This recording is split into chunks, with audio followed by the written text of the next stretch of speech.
فتصامة عصرتا وشدشتا هاجرسب كم لماد هاجرسب إنكن نبل وي إنكن سمع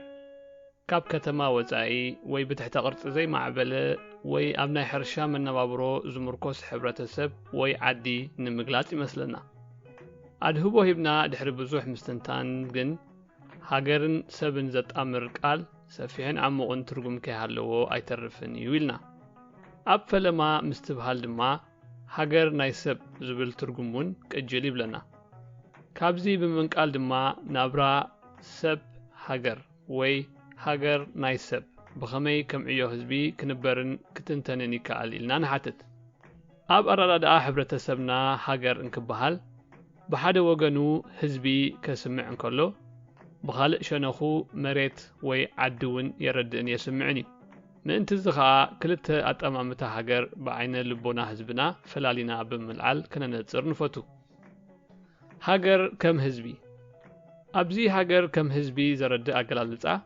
ክንፀር ወይ ከም ሕቶ ክምለስ ዘለዎ እቶም ሃገር እንብሎም ህዝቢ መን እዮም መቸም ንሓደ ብሕታዊ ሰብ እቶም ናይ መጀመርያ ህዝበይ ወይ ሃገረይ ዝብሎም ሰባት ወለዱን ቤተሰቡን ከም ዝኾኑ ኩልና እንሰማማዓሉ እዩ ቀጥልና ካብ ቤተሰብን ስድራ ቤትን ዝሓልፍ ወይ ዝዓቢ ህዝቢ ኣለና ዶ ኢልና ምስ እንሓትት መልሱ ኣብቲ ብጥሪ 1944 ቅድሚ 75 ዓመታት ብኣቦና ወልደ ኣብ ወልደ ማርያም እተጻሕፈ ዓንቀጽ ንረኽቦ ሰብ ናይታ እተወልደላ ቤት ጥራይ ኣይኮነን ሰብ ናይታ ስም ዝሃበቶ ስድራ ቤት ጥራይ እውን ኣይኮነን ንሱ ካብታ ክውለድ እንከሎ ዝረኣየቶ ቤት ኣዝያ እተዓቢ ካልእ ቤት ኣላቶ ንሳ ድማ ሃገሩ እያ ንሱ ካብቶም ብክንደይ ክንክንን ብክንደይ ፍቕርን ዘዕበይዎ ወለዱን ኣሕዋቱን ኣዝዮም ዝበዝሑ ካልኦት ወለድን ኣሕዋትን ኣሓትን ከዓ ኣለዎ ንሳቶም ድማ ደቂ ሃገሩ እዮም እዚ ካብታ ሃገር እትብል ዓንቀጽ ኣቦና ወልደ ኣብ እተወስደ ጽሑፍ ነቲ ሃገር ናይ ሰብ ኢልና ዘቕረብናዮ መግለጺ ኣስፊሑ ይድርዖ ምክንያቱ ኣቦና ወልደ ኣብ ኣብቲ ዓንቀጽ ሃገር ማለት ሰባት እዮም ኢሎምን ኣስሚሮምሉ ኣለዉ ሰብ ዘማእከለ ሃገር ከምቲ ብክንክንን ፍቕርን ዝናብዩ ስድራ ብሓድሕድ ፍቕርን ክንክርን ዘናብሩ ካብ ስድራና ኣዝዮም ዝዓብዩ ደቂ ሃገር ከም እንብሎም ወይ ከም ዘለውና ይምህረና ኣብ ታሪኻዊ ኩንነት ምስ እንውከስ እውን ቅድሚ ምስፋሕ ዓድታትን ከተማታትን ተቐማጦ ደቂ ሓደ ዓዲ ወይ ቁሸት ኣዝማድ ናይ ስጋ ክኾኑ ይኽእሉ እዮም እቲ ናቶም ሓድሕድ ፍቕርን ክንክንን ከም ኣሕዋት ድማ ደቂ ሃገረሰብ የብሎም ምስ ምዕባይ ቁፅሪ ህዝብን ምስፋሕ ዓድታትን ግን ከምኡ ድማ እቲ ሰብ ዘማእከለ ሓድሕድ ፍቕርን ምክንኻንን ዝገልጽ ዝምድናና ናብ ዝሰፍሐ ደረጃ ይድይብ እሞ ህዝበይ እንብሎም ደቂ ሃገርና ይኾኑ እዚ ድማ ዝምድናና ተኽእሎታት ኣብዚ ከይተዓክተ ናብ ደቂ ኣህጉርና ወይ ብጠቕላላ ህዝቢ ዓለምና እውን ደቂ ሃገር ከም ዝኾኑ የረድእ ምክንያቱ ኩልና ኣቢልና ካብ ኣዳምን ሄዋንን ስለ ንብገስ ቁጥሪ ይብዛሕ መሬት ስፋሕ ደቂ ሃገር ዝበሃሉ ህዝቢ ሓድሕድ ፍቕርን ምክንኻንን ኣለዎም ዶ ኢልካ ምሕታት እቲ መሰረታዊ ነገር ኮይኑ ንረኽቦ ኣብዚ 21 ክፍለ ዘመን ደቂ ሃገር ምስ እቲ ብሕታዊ ሰብ እንታይ ዓይነት ዝምድና ይሃልዎም ኣብ ሃገርና ዘሎ ስርዓት መን ብዘየገድስ እታ ልዑላዊት እትበሃል ሃገርና ብኸመይ ልዑላውነት ሰብ ወይ ነበርቲ ሃገር ትሕሉ ኣብ ዝብል ነጥቢ ኣጥቢቕካ ምሕታትን መሰላት ልዕልና ሰብ ወይ ደቂ ሃገር ምውሓስን ኣገዳሲ ነጥቢ ኮይኑ ይረኣየና ዝኾነ ህዝብና ብሰላም ንመጻኢ ክነብር እንተደኣ ኮይኑ ዝምድናታት ሰብን ሃገርን ዕቱብ ኣድህቦ ተዋሂቦ ብቑዕ መልሲ ክርከበሉ ዘለዎ ሕቶ ኮይኑ ይረኣየና ሃገር ከም መሬት ወይ ዓዲ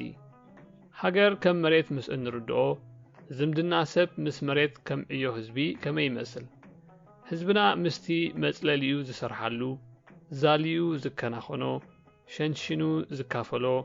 ሓሪሱን ሚሒሱን መግቡን መግቢ እንስሳታቱን ዘዳልወሉ መሬት ዓብዪ ምትእስሳር እዩ ዘለዎ ሰብ ብዘይ ተፈጥራዊ ትሕዝቶ መሬት ክናበር ከም ዘይክእል እውን ናብራ ሓረስታይ ሃገርና ይምህረና እዩ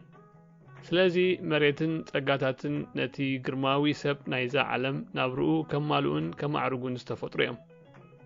ብተወሳኺ ከምቲ ወለድና ቆልዑት ምስ ተባእሱ ሓመዶም ወይ ጎልጎሎም ይዕረቆም ዝብሎ ሓመድ ወይ ጎልጎል መውዓል ኩሉ መሬት መታዕረቒ ሰላም መምጽእ እውን ይውሰድን ይንበርን እሞ ካብዚ ኣብ ላዕሊ ተገልጸ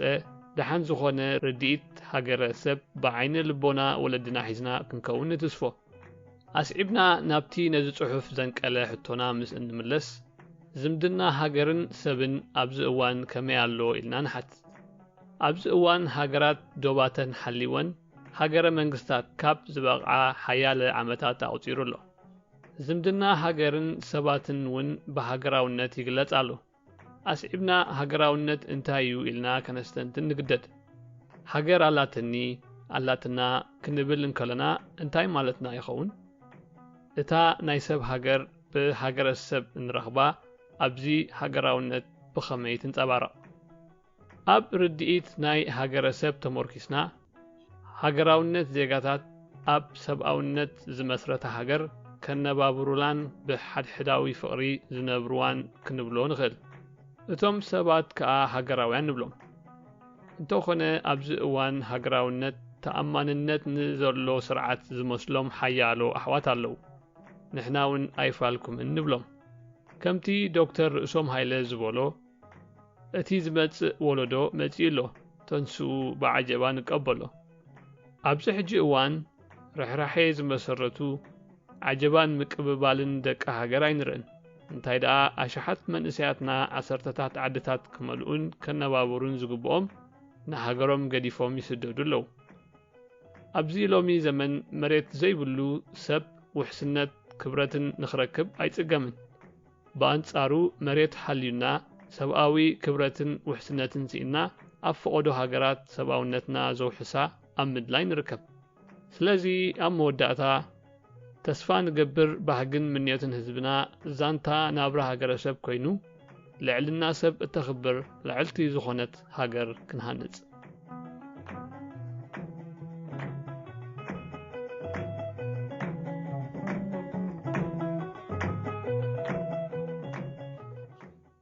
ክቡራት ሰማዕትና ሃገረ ሰብ ኣብ ዝብል ፍጻሜ ጠብላሕታዊ ንባባትና ክሰምዑ ጸኒሕኩም ብምስዓብ ኣብቲ ካልኣይ ክፋል ናይ መደብና